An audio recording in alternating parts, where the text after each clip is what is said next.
It's now time for the Business Report with Joel Crosskill.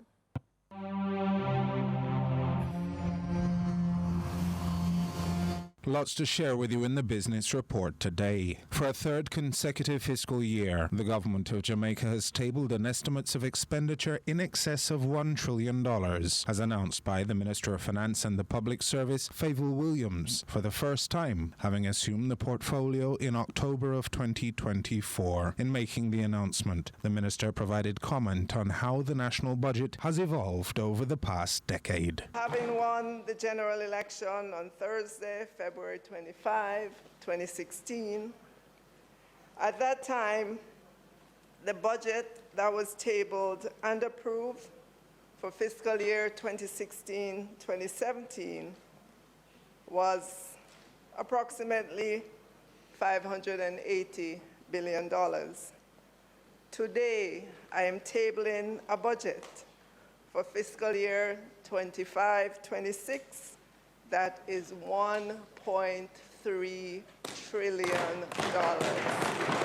Jamaica's national budget continues firmly in the trillion-dollar range, having crossed that threshold for the first time in fiscal year 2022-23 with a revised budget of about $1 trillion. Total recurrent expenditure is projected at $1.19 trillion.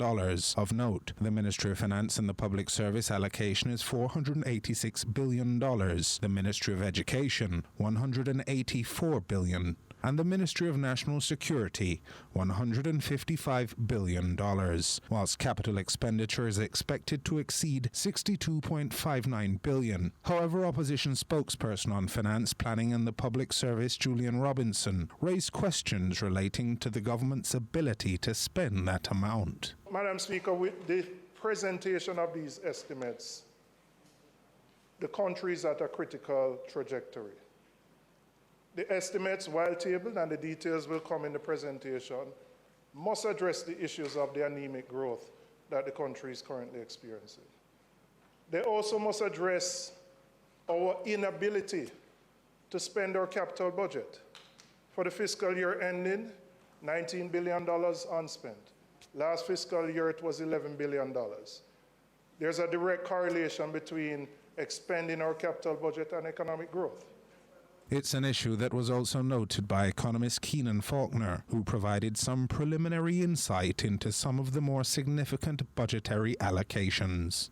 Overall, the figure is a decline in nominal terms from last year, and the capital expenditure remains flat at around $62 billion, which was the same allocation revised from last year of $61 billion. And that is representative of a persistent problem in terms of the capacity to execute capital projects, in terms of also the technical expertise. So some of this money continues to remain unspent. The economist, however, provided clarity on the decline in the budget relative to fiscal year 24-25. The 2025-2026 budget reflects a marginal decline in overall expenditure of around 9%. And this is because of the decline in recurrent expenditure on the debt servicing side. Jamaica has less debt obligations due in the upcoming year as opposed to the previous years, and as a result, less is being spent on debt servicing. Faulkner also notes that there may have been a few minor declines in allocations to some ministries, including agriculture, local government, and education. Overall, the allocations reflect stability in terms of the government's ability to maintain the allocations from the previous year, despite the shock that would have occurred from Hurricane Beryl.